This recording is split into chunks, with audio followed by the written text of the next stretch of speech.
Last week I installed the Starlink Mini, and I didn't make a video about it because I thought it's a big deal. You just get a magnetic roof mount, you stick it up here, you run the wires inside, power it up. That's pretty much it. Or so I thought. So as it turns out, not all magnetic mounts are made the same. The problem is the spacing between the mounts don't line up with the ribs on the roof.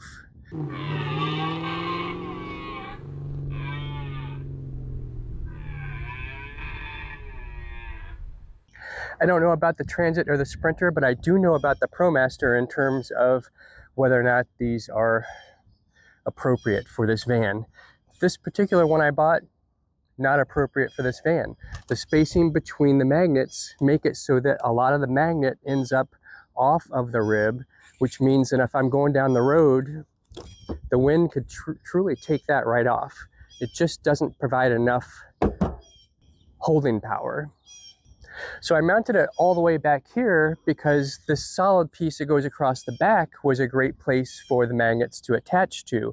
However, I still have the issue in the front, and this is where a lot of the wind is going to come in and potentially provide that lift, and we'll lose the dish. So now I'm making a video about how I'm going to fix that. I did a lot of research and tried to figure out the measurements and the spacing on the magnets and looked at different options. And there was one option that had different mounting holes in the bracket itself, so you could move the magnets to a location that worked best for you. And I almost bought that one, but I ran across this one. Check that out.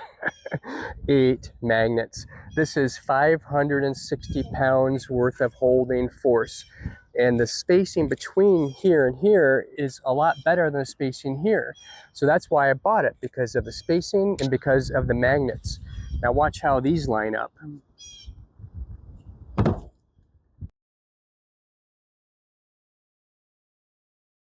And watch, watch what it takes to get this off. I cannot get that as easily as I can get this one. So this is the one I'm going to go with, and I'm going to go ahead and get that installed now.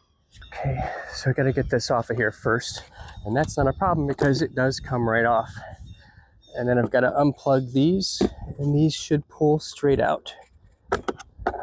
That's the Ethernet connection, and this is the power connection. Let me show you these real quick. This is a special Ethernet cable that does have the exact waterproofing plug for the Starlink Mini.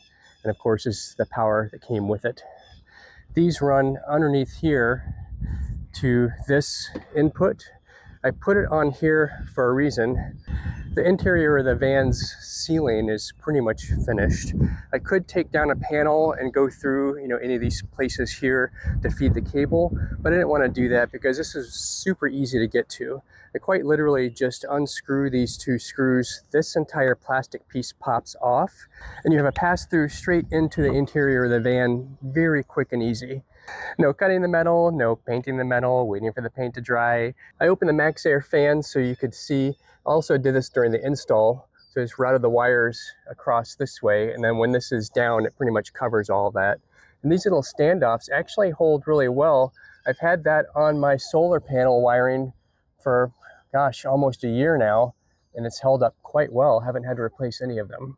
This is the entry gland I used. It actually made running the wires quite easy because this gasket right here, after you drill through the gasket, you actually take a knife and you cut the side of it, which opens the gasket on the side, and you push the cable right into it. That way you don't have to snip off the ends of the cable to make this work. You just put the cables through there, and then you put the gasket back inside of the holder, and then you're done. Okay, now that I got it out of there, and that was a lot of hardware.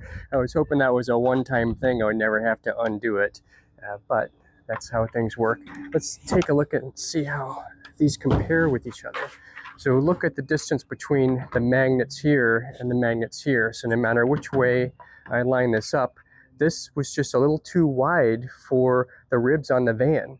So again, I don't know about a Transit or a Sprinter, but I do know for the ProMaster, this fits so much better than this. Okay, so we're gonna put that aside, put that in that pile. And so for the hardware with this one, it's this and this. All right. So I don't have a protective cover with this mount. And I thought about that, you know, I'd like to have a protective cover, but at what cost? At the cost of the thing flying off the roof? I think that might end up being worse. But other things up there don't have protective covers. The air conditioner, the solar panels, the max air fan. I know this might be a little more sensitive. However, these are so cheap these days, and these are rugged. They are IP rated to be out in the elements. People do put these on their homes without covers. So I'm gonna be okay with that one. I just need to figure out how to get this in here. It's a pretty simple 4-step process. Put it in the holder, put on the cover plate, and attach and attach the screws. Right. Okay, so let's see.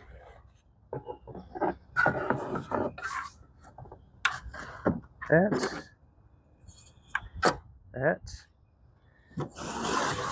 and these. All right, and that's pretty much the entire thing. So what I'm going to do now is get some Loctite, because I do put Loctites on all my bolts. So before I go any further, I'm going to get Loctite on these. I'm going to put them in, and then we'll get it up on the roof. Also felt some movement there, so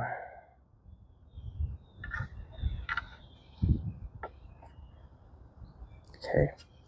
All right, so these are a little loose.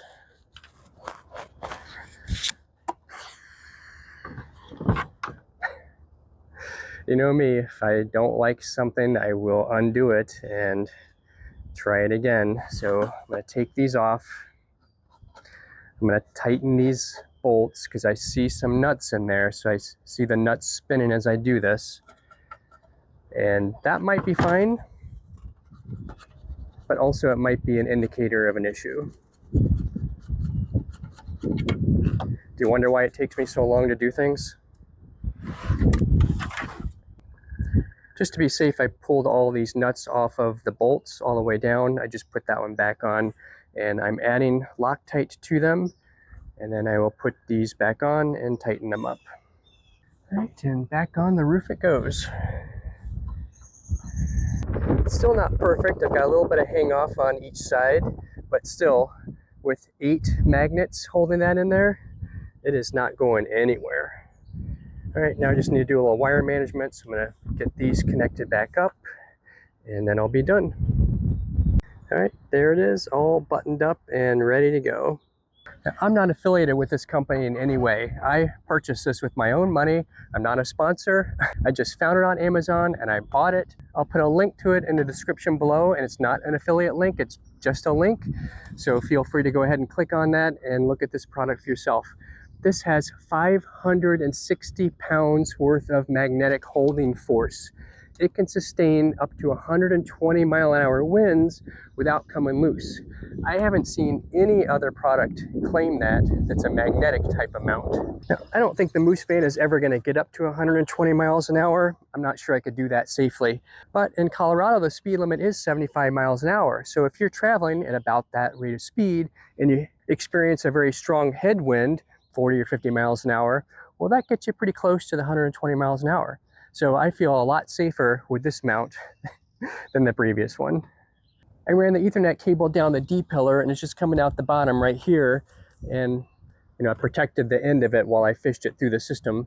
So it's just gonna sit here for now. I don't have a plan for this, but I thought to myself, if I'm running cables through the van, I might as well go ahead and run the Ethernet cable just in case I do need this at some point in the future. But most people just need the power connection up to the dish. I just like to plan ahead just in case. I direct wired it into the EcoFlow power kit, and I don't have an on-off switch. So what I plan to do is just turn it on here when I want to activate the Starlink, and then of course I can turn it off there. I also have the ability to do that on my phone app. Adding Starlink not only lets me work while we're traveling, but we get to do our streaming of shows. We stay connected with friends and family. So we have that constant internet connection, which is important to us. but it also opened up a world of monitoring that I really wasn't thinking about when I installed this.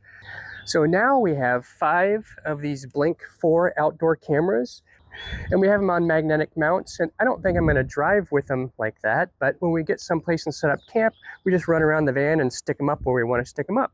I also bought a pack of 3 water sensors. I'm going to put these in different places where I think water may leak, and of course that will alert us through the internet to our phones. Temperature sensors, I got a pack of 3 of these. One goes in the fridge, one will go near the batteries, and one will go in the main compartment. Smoke and CO2 detector, also internet connected. So if we're away from the van and something's going on in here, we get alerts. We originally thought we would just get one of those WeBoost antennas because there's no subscription cost to that. It's a one-time cost of, I don't know, 550 bucks, give or take. And that would boost our cell phone signals enough so that we could have constant connectivity while we're out on the road. And right before I made that purchase, I thought, let me check Starlink again because, you know, time has gone by. It's been a year since I've looked into it. A year ago, I didn't really care for the equipment cost and the monthly subscription fees. So I did check it out, and I was really surprised to see the price was only $1.99 for the dish, and that the subscription plans were as low as $5 a month. There are plenty of videos that describe the service fees and monthly plans and so on and so forth, but the fact that we can have a $5 a month plan in standby mode, and that still does transmit data back and forth for texting and voice calls, and then if you want to pay the $50 a month to get whatever amount of gigs, and then if you want to pay the next tier to get more gigs, whatever, that seemed very reasonable to me. So that's why we ended up doing this instead of a WeBoost or something like that. I hope this was helpful for you, and if you want to see more videos like this, just subscribe to our channel and follow along while we finish out the rest of our build. See you next time.